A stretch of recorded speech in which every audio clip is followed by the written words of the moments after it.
boy, that's an impossible. Lee's asking, should you wait if you want to do it again? Now, and Todd maybe would be the right person to answer that. See how I shifted that onto you there, Todd? Here's where I am in my thinking. I would think if you kind of came halfway through or circumstances dictated that you missed quite a bit of the classes, I think you should come back, all right, for sure.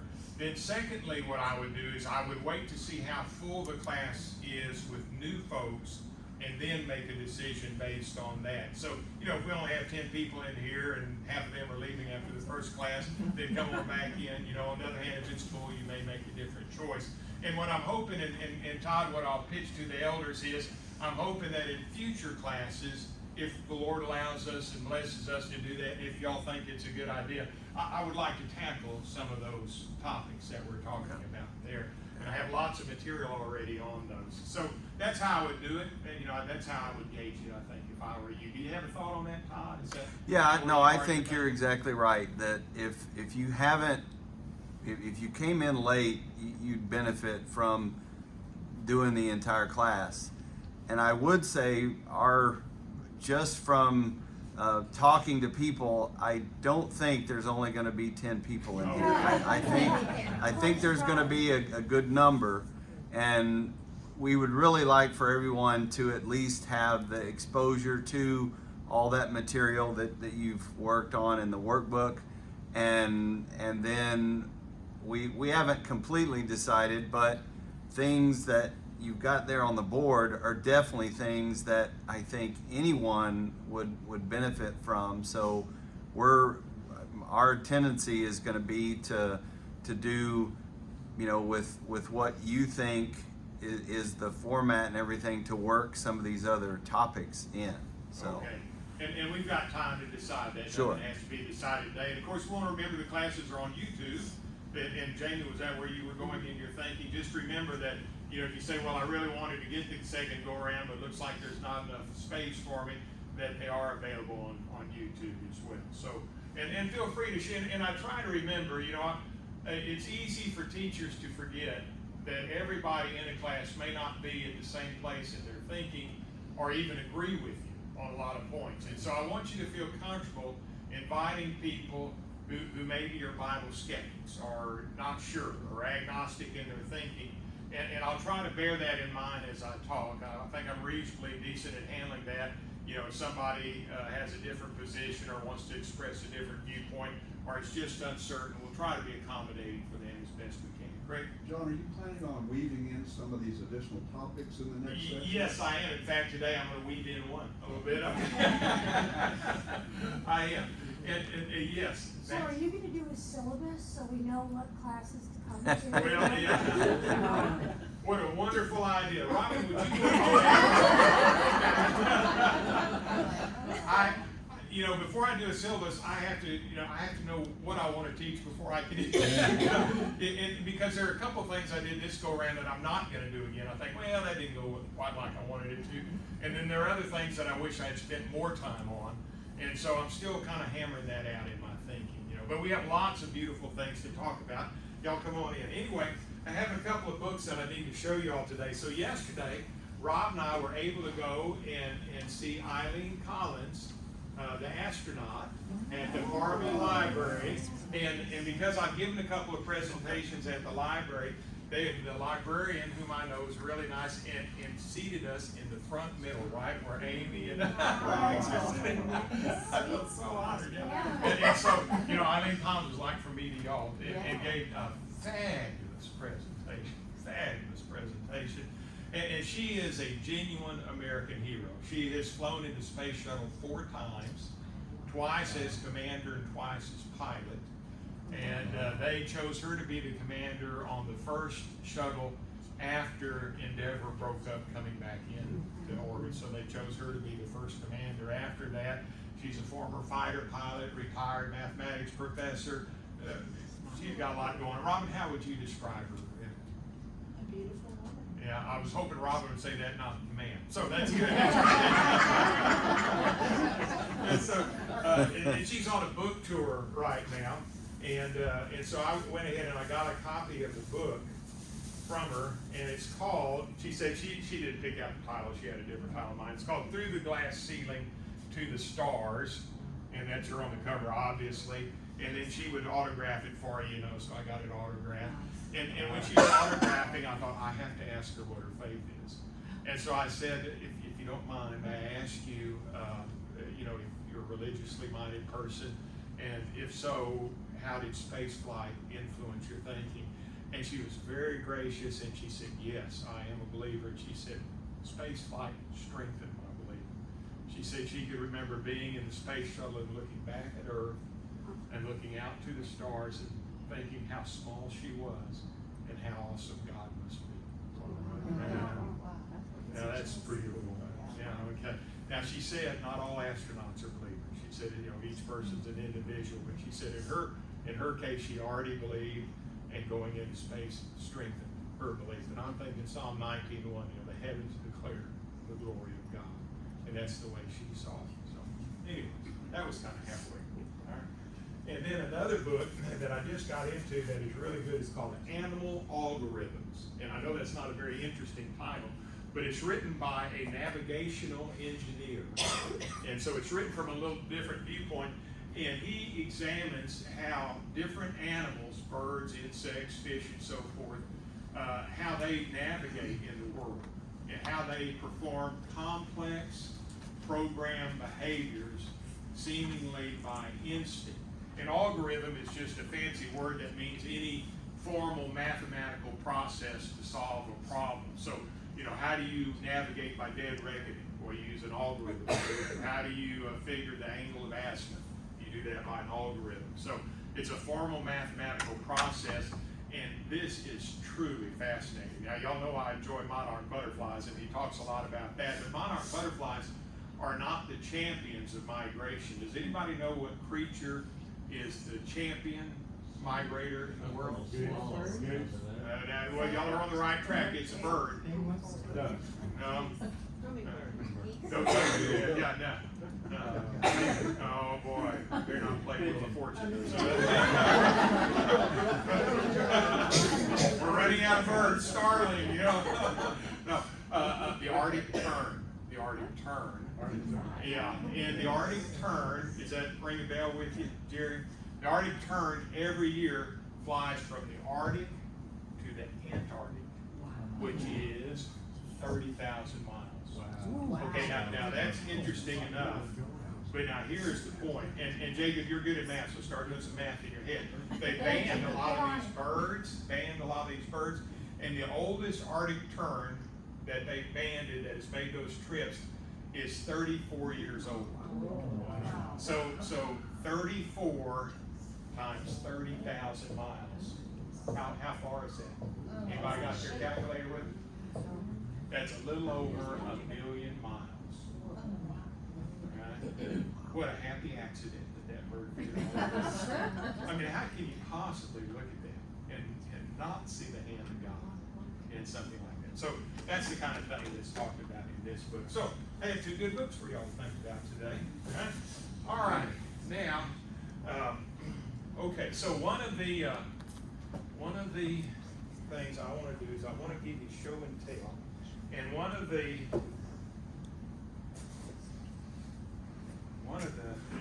topics that everybody's interested in is dinosaurs.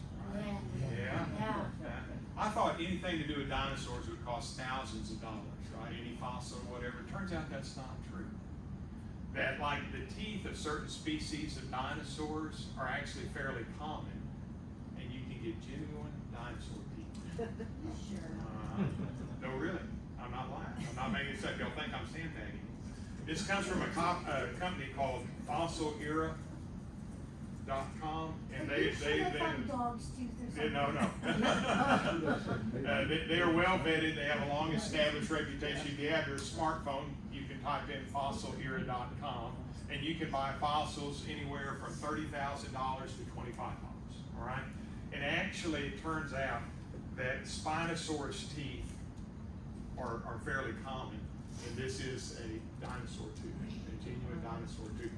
And if you want to know what a Spinosaurus looks like, draw a picture? Bigger than a Tyrannosaurus Rex. Really? If you have ever seen Jurassic Park 3, the main dinosaur in Jurassic Park 3 is that guy. Now this is a small tooth, this is the one I could afford. Right?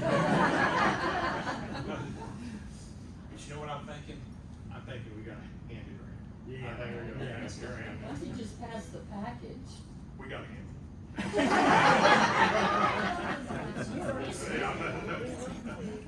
I'm gonna be really disappointed if I take it out and break it.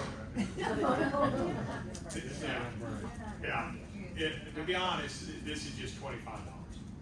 And that's, you get a So I can put dinosaur. it in my pocket. Where they collected that? Yes, Morocco. Morocco. Yeah. Wow, that's It's really cool. I mean, how many times are you gonna get to handle a real dinosaur too? Right? You know, in the museum, they're always saying, hands off, hands off. All right. Anyway, so y'all can just be passing that around, and that's a real dinosaur tooth, and it's from that guy right there, the Spinosaurus. And there's a snake. Yes, and what's interesting about the Spinosaurus is he was semi-aquatic, so he could hunt on land or in the water. On land. In Jurassic Park 3, he attacks a boat, for example. All right.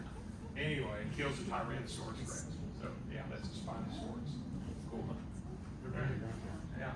Bigger Tyrannosaurus? Yes, longer anyway. They're not quite as heavy bodied. Well, it's a medium. Yeah, you get that snake. Okay, so what we're gonna do right now is, I like Job 26:14. What we've studied are the mere edges of his ways, and how small a whisper we hear. In other words, we barely see the tip of what God has done. But the thunder of his power, who can understand? The thunder of his power, who can understand? That's a great verse, I think. So over the last 6 months, we've studied how we got the text of the Bible, and how do we know that, even if you didn't believe in the inspiration of the Bible, how do we know that the text of the Bible has been accurately transmitted to us? You know, how do you know that? You say, well, okay, Sister Ken. Yes, that's right, the Dead Sea Scrolls, because folks would study and reading, not sure about it, and the Old Testament manuscripts we had actually were fairly recent. And then they found the Dead Sea Scrolls that were over 1,000 years before the manuscripts that we had. And so the scholars are very interested. Now we've got manuscripts that are 1,000 years older. Wonder how much of the Bible we're going to have to change, right? And guess what they had to change? All right? The Dead Sea Scrolls are the best evidence for the accurate transmission of the Bible. That's exactly right. Well, a lot more we could say about that, but that's sufficient for our class this morning. Is there evidence in this old world and in the universe of an intelligent, powerful designer? What do y'all think? Because, I mean, you think of what we've studied over the last, I mean, whether you're talking about the migration of animals or the complexity of DNA or any of that, I mean, it just seems to me design, complex, functional design demands a designer. Complex, functional design. If you think about it, anything that you hold that is I mean, take something simple like this pair of scissors. I don't care how many pieces you rattle together in a box, this is not going to come out, right? So somebody had to design that. In fact, these are left-handed scissors. They're made for Brother Evans, all right? And so somebody had to figure that out. Somebody had to design that. Somebody had to do that. We know that. You look at DNA and how there is a code. I mean, where do codes come from? Has there ever been an intelligent, functional code produced by accident? No, that's not the way that works. Somebody had to write this up here. Somebody had to type this. You know, somebody wrote those books. An intelligent, functional code demands a coder. There has to be a software engineer somewhere to do that. Can we know that the Bible is God's inspired word? Now we're asking a more particular question. How do you know that the Bible is inspired? Well, how about all those prophecies we've studied? I just don't know how you would begin to explain the prophecies. You know, how do you explain the prophecies about Egypt? How do you explain the prophecies about Tyre? How do you explain the prophecies about Assyria or Babylon? How do you explain the prophecies about Jesus? Now, how do you begin to explain that? Because we know we can't predict the future. So that shows the inspiration of Scripture, and it also shows us, because man can't do it, it shows us that the God of the Bible is the God of the universe. Because we know we can't do it, and we know there is an all-powerful designer. And then the prophecies concerning Jesus, show us that he is who he claimed to be, the Son of God. One of the changes I'm going to make in this next go-around is I'm going to include a second lesson on, because there are so many prophecies about Jesus, I'm going to include a second lesson on the prophecies about Jesus. I think that'll be good.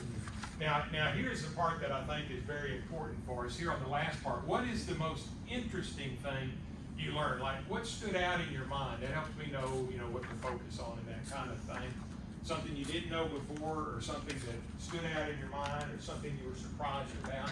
Anything like that? Yes, Bill? Something you just mentioned, all the prophecies being Yeah. legitimate. Yeah, those prophecies are just very intriguing, and it's hard for me to figure out how many of those to go through. I mean, if you did 30 of them in a row, it'd get to be tedious after a while, but you gotta do enough of them so that folks see how many there are. That's compelling to me. Yeah, it really is compelling, that's right. Anybody else? I'm sorry, Max? The DNA. Oh, yeah, the And DNA, proteins. yeah, the coding in the That DNA, was- and I had to work really hard to even start getting that, and I spent a lot of time in college studying genetics. I wanted to do that for a living at one time, and I spent a lot of, Robin used to help me on all that, breeding those fruit flies, counting fruit flies, crossing them and all that kind of stuff. And to me, that's just fascinating, but you have to remember that Darwin didn't know anything about that. They didn't know about DNA. They thought that life was going to turn out to be relatively simple. That when we pick apart the cell, they could see the cell.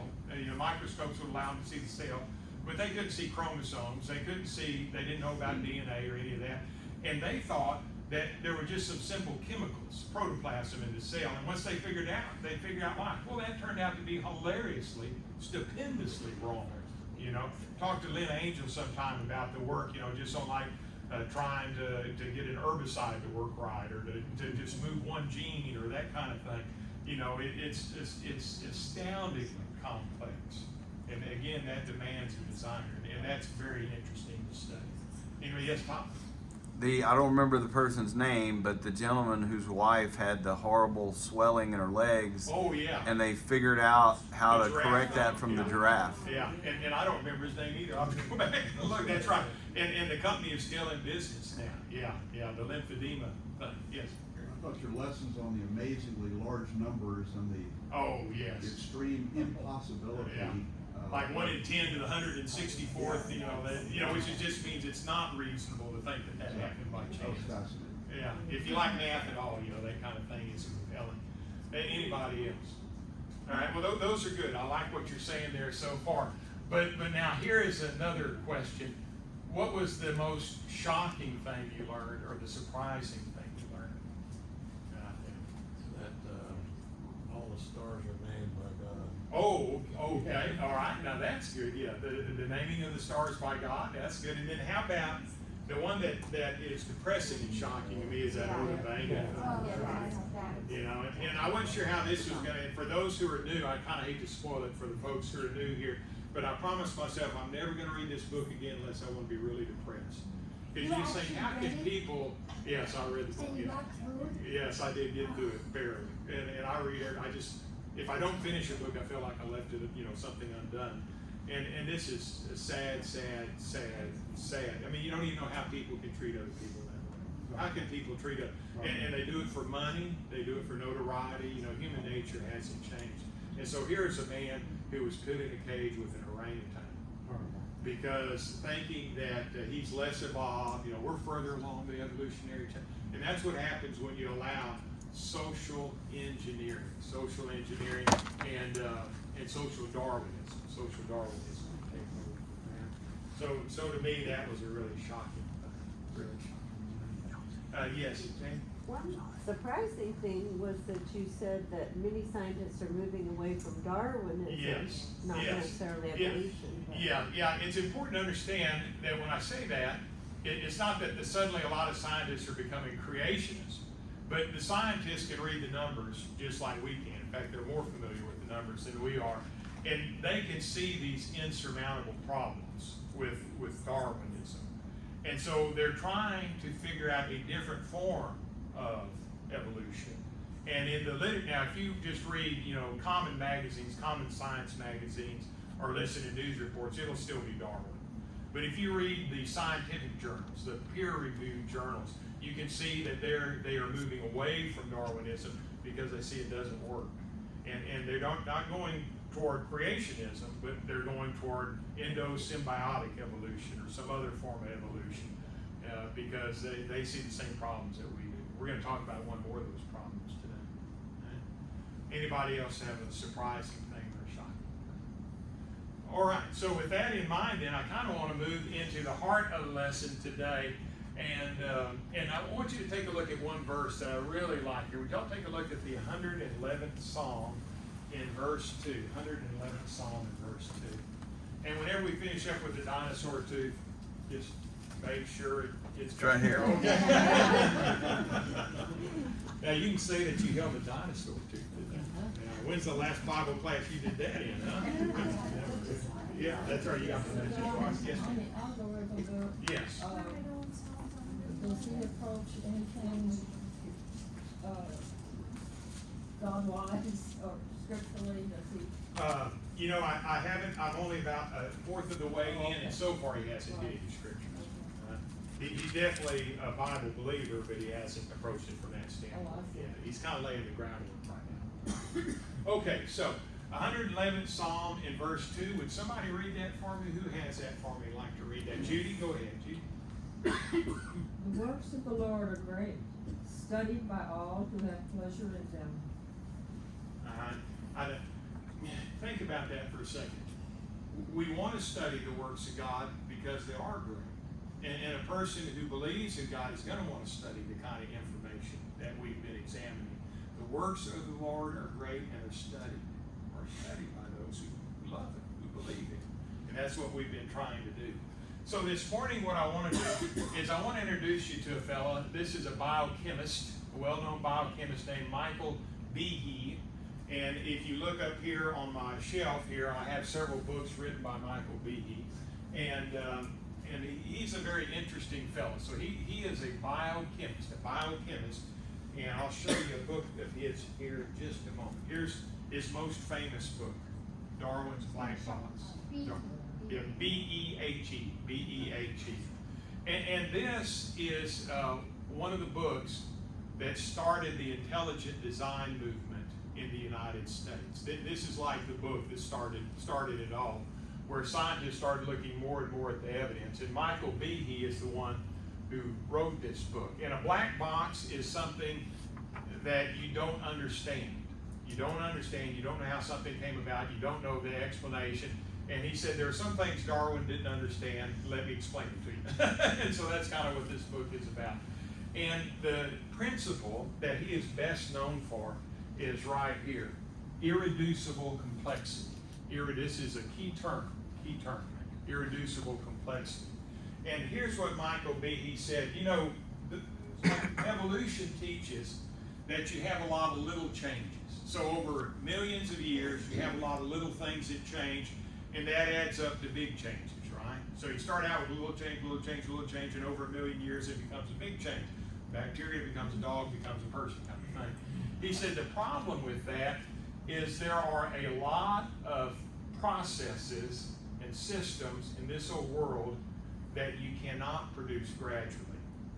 That all the parts have to be in place before it works at all. Now think about that. He's saying a lot of things that you can't say, well, I'll get the first part in and it'll work a little bit, and then I'll get the second part and it'll work better, and I'll get the third part and it works better. He said there are just a lot of systems in this world, in our bodies, insects, and birds, and so forth, where they are irreducibly complex. He's saying all the parts have to be there at once for it to work at all. They cannot be built gradually, step by step. And you know what? I got to thinking about it. That's right. So let me show you the illustration that he uses, more show and tell today. He uses a mousetrap to show that. He says a mousetrap is an example of an irreducibly complex machine.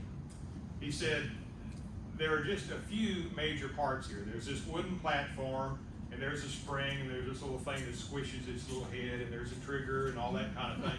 And he said, you know, there's like 4 or 5 major parts to a mousetrap, right? And you can't take off any of those parts and still have this mousetrap work at all, can you? Can you start out with the wooden platform and catch a few mice, and then add the trigger and catch a few more mice, and then add the spring and catch a few more? No, all the parts of the mousetrap have to be there in order for this mousetrap to work at all. So he said, how do you produce that gradually? You know, and then he applies that principle to biological systems and shows that the same principle applies to biological systems, where all the parts have to be there for it to function at all. Rick? And each part of that mousetrap has to be fully formed. That's a good, you know, that's a good point. So I can't have half the platform or something like that. That's a good point. So he uses the mousetrap in order to make the point, which I think is really good. So I'm going to show you 3 examples of irreducibly complex items. The one that Michael Behe is best known for, he started out with the Escherichia coli, E. coli, bacteria, a very common bacteria, and it's a flagellate. It has a flagellum. And so this bacteria moves by this tail. You know, you might think that it goes this way, but that's not the way it works. It actually goes in the direction of the tail. The tail spins around really fast, okay? So the tail spins around really fast and pulls this bacteria along. And he started looking at that bacteria. Now, this is just a real simple bacteria. These bacteria everywhere. You've got thousands of them inside of you right now. And he looked at it and he said, well, it's an electric motor. It uses chemical electricity. And it had, those of you who are familiar with mechanics at all, this is just an electric motor. It has a stator, it has a rotor, it has a bearing system, it has some mounting membranes there, it has the filament, it has the hook. This is an electric motor. That's what that flagella is. And he said, now which part there are you going to take out and have that work? There is no parts you can take out and have it work. He said, this is just a little bacteria. He said, all of the parts have to be there at once for it to work at all. Now, evolution would say that, remember, when a change happens, when there's a genetic mutation, the organism doesn't have some goal in mind, like the bacteria doesn't know it's trying to become a dog. You know, it doesn't know that it's trying to turn into anything. It's just trying to survive. And if the change allows it to survive, then that change is preserved. You know, that's natural selection. So if the change allows it to survive, then the change is preserved. It gives it a survivability advantage. But he said in this particular case, you can't do this a part at a time. You can't do one little change at a time because it doesn't work at all. It does not work at all if any part of it is missing. And he wrote that in that book and really stirred up a hornet's nest. All right? Because now the evolutionists are going, well, you know, and because how are you going to do that? How are you going to, and that's really simple, right? I mean, that's a really simple thing. And by the way, stop me or ask me a question along the way if I don't make something clear. So irreducible complexity simply means all of the parts have to be there for it to work at all. And if it doesn't work at all, the animal's not going to preserve it. There's no survivability advantage. If there's no survivability advantage, evolution says it won't be preserved. And he said, which part are you going to leave out? How are you going to develop that gradually? And so that is the theory or the principle of irreducible complexity. Kind of cool, huh? That's just a little bitty bacteria. Have you heard that term before or thought about that before? Kind of interesting. Have you thought about what happens? You know, I'll nick myself shaving. All men do, and it'll be for a little while, and it'll stop, and I go on, and it's no big deal. Have you ever thought about how complex blood clotting is? Oh, thank you, Ron. Have you ever thought about what happens when blood clots? For example, if I nick myself shaving, my wife knows to get a cough drop for me. if I make myself shave, why didn't it just keep bleeding and I bleed out and die? Or when it starts clotting, why did all my blood clot and I just die? Have you ever thought about what has to happen when your blood clots? And it has to clot the right amount? Now, I don't expect you to remember this, but I do want you to hear what happens when your blood clots. And I want you to tell me which part of this you can develop gradually, all right? So this is in his book on blood clotting. Biologists call this a cascading effect. In order for your blood to clot properly, a lot of things have to happen in a row and at the right time. The body commonly stores enzymes, proteins that catalyze a chemical reaction like the cleavage of fibrinogen, got all that, in an inactive form for later use. The inactive forms are called proenzymes. When a signal is received that a certain enzyme is needed, the corresponding proenzyme is activated to give the mature enzyme. As with the conversion of fibrinogen to fibrin, proenzymes are often activated by cutting off a piece of the proenzyme that is blocking a critical area.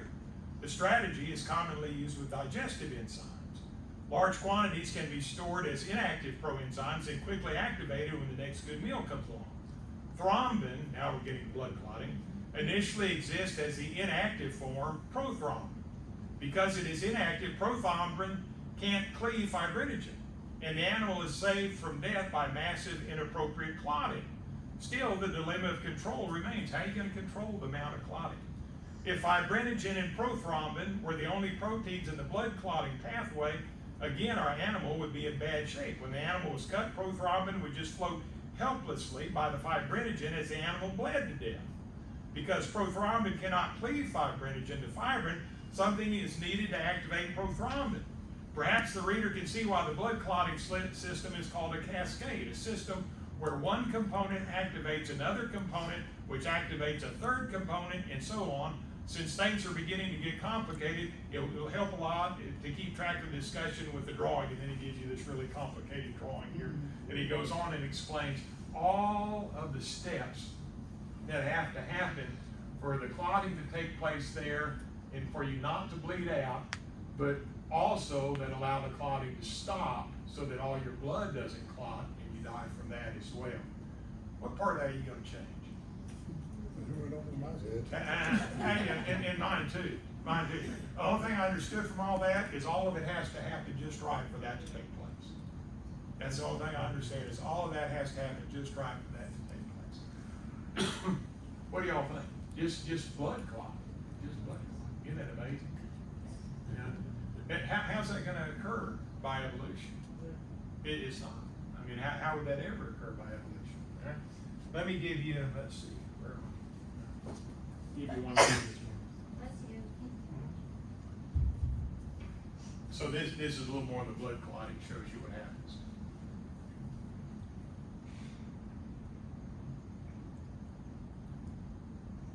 Have you thought about your eyes? Which part of your eye are you going to take out for that to still work? Huh? Let me show you something about the eye that's kind of amazing. I got this out of a magazine.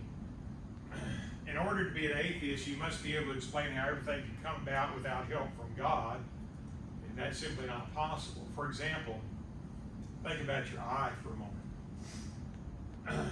Your eye has these tear ducts, right? And what are the purpose of the tear ducts? Keep your eye moisturized. What happens when you're out in the cold and the wind starts blowing? Have you thought about that? Start tearing up, don't you? Why do you tear up when the wind, if it's cold outside? The wind starts blowing. Okay? Your eye starts drying out, but also your eye starts to get cold. And if your eyeball gets too cold, it can be damaged permanently. Have you ever noticed that your tears are salty? What do they put on a freezing sidewalk to keep it from freezing? Salt, right? Right? Salty tears keep the eye from getting too cold. Eye gets too cold, it's damaged, and doesn't survive. Now tell me, and that's what this is about. It talks about all the different steps that are required. It says since the water in your body is so warm, when tears pour onto your eyes quickly warm up. Amazing design, but that's not all. The tears themselves are salty. It's much harder to freeze salty water than it is to freeze unsalty water. So the tears not only warm your eyes, but they make it so that the cold temperature and wind won't freeze them as easily. Now think about this, if evolution were true, then eyes had to accidentally evolve over time. But what would happen to the first pair of eyes if they did not already have tear ducts? What would happen? Yeah, it wouldn't survive, right? They wouldn't survive, right? They would have stopped working and would have been pointless to their host. Since there would have been no benefit to the host, evolution would tend to eliminate eyes from existence by selecting against them. The fact that we have working eyes proves that they, along with everything they need to work properly, were designed by an engineer. Which engineer? Huh? Yeah, so which part of that system are you going to take out and have that system still working? All right? Friends, that's the principle of irreducible complexity. Now, it occurs to me we have a lot of folks here who are very smart on all of this and much more intelligent than I am and have more experience on it. But I was thinking, Connie, just in the medical field, are there any irreducibly complex things you've observed that maybe really stick out in your thinking, in your mind? It's everything, it's the Yeah. whole system. Yeah. I mean, it's So so complicated design. you think about the fact that our body has different systems. It's circulatory system, respiratory system. Which part of those systems are you going to take out and still have that work? See the point? So when Jamie said, well, John, it kind of surprised me when you said that scientists are starting to move away from our Darwinian evolution, I think you can see why, can't you? You can see why, because they see the same problems now that we see. So anyway, I just thought that those three examples might be good for us today. Okay, and it looks like we have about 2.5 minutes remaining this morning. Is that about right, Randy? So what I'd like to do, 5 minutes, okay, that's just right. Timing is working out just right. What I'd like to do then is to move to this last portion where I said if God blesses us to have future Faith Builder classes, what are some additional topics you would like to explore? And we put some up last time. Are there any of those that really leap out at you where you say, man, if I could only cover one of those, you know, that's the one I would want to cover? Do you think any of those are especially? Dinosaurs. All of the guys are going to say dinosaurs. You know, I'm thinking probably folks are interested right here, right? Okay, okay, in other words, all of them, okay, right? I want to know, Yeah, what they really do happened fit together. Go ahead, say it. What happened between the testaments? Yes, so the 400 years between the testaments. What do you do? Yeah, and so there's no revelation from God during that time. And like, have you ever studied about the Maccabees and the Jewish revolt and so forth?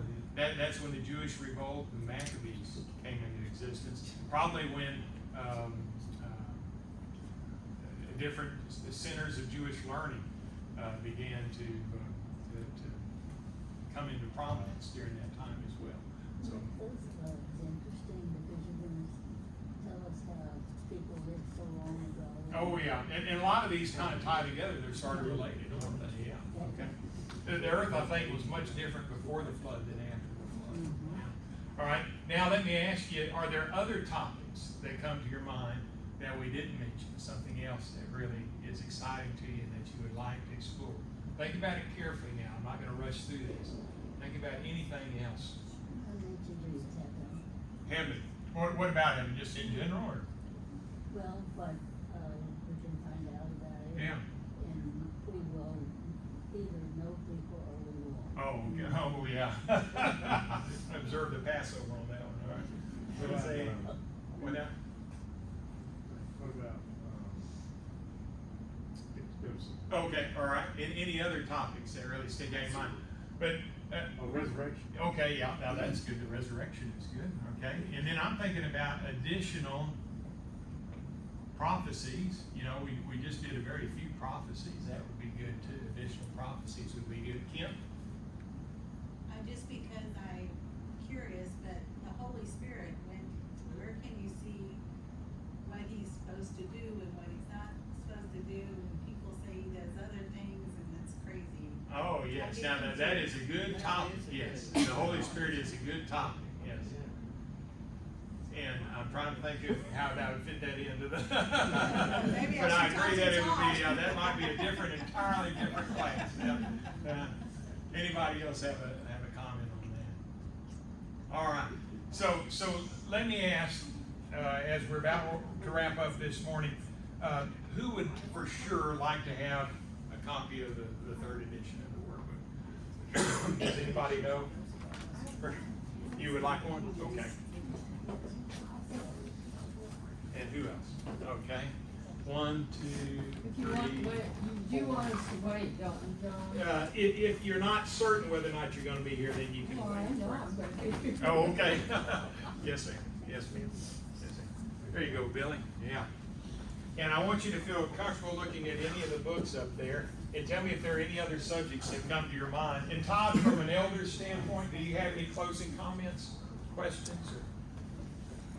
I would say that earlier when you asked the thing that really stuck out in the class, the other one that I forgot about was the lady that studied the harvester ants. Oh, yes. That confirmed what I think it's Proverbs that Yes. says that there's no captain, there's Yeah. no leader. And And how in the world do they get? I mean, they're as organized as anything, And and yet they don't have getting any- what they done. Yeah. Yet they don't have a leader, and so how in the world could you think that the writer of Proverbs, multiple writers of Proverbs, could know any of that, knowing what the general knowledge in that time was? That's one of the things with me, is there are so many things in the Bible written down that unless God through the Holy Spirit inspired them, they would have had no way to know that. Yeah, that's a good one. And what makes it even more impressive is the lady who wrote that book is a dyed-in-the-wool evolutionist. Yeah. She did not want to prove that. She did not want to show that, which makes it even more impressive. Okay, well, thank y'all so much. Thank y'all for the good time in the class, and we'll pick up again next week. And if anybody else wants a book, just get with me.